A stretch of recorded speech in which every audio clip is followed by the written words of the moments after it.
اے اللہ، اپنی رحمت نازل فرما محمد پر اور المحمد پر، جیسا کہ تو نے اپنی رحمت نازل فرمائی ابراہیم پر اور ابراہیم علیہ السلام پر، بے شک تو بڑی خوبیوں والا اور بزرگی والا ہے۔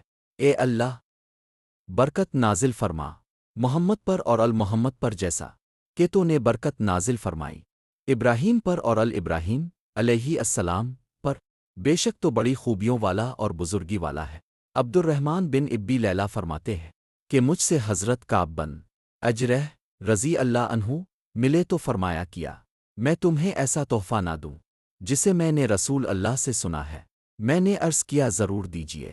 انہوں نے کہا ہم نے عرض کیا کہ آ رسول اللہ، اب پر یعنی اہل بیت پر ہم کس طرح درود پڑھیں، کیونکہ اللہ تعالیٰ نے ہمیں یہ تو بتا دیا ہے کہ اب پر کیسے درود پڑھے۔ اب اہل بیت پر درود کا طریقہ آپ بتا دیجیے۔ آپ نے فرمایا اس طرح پڑھو۔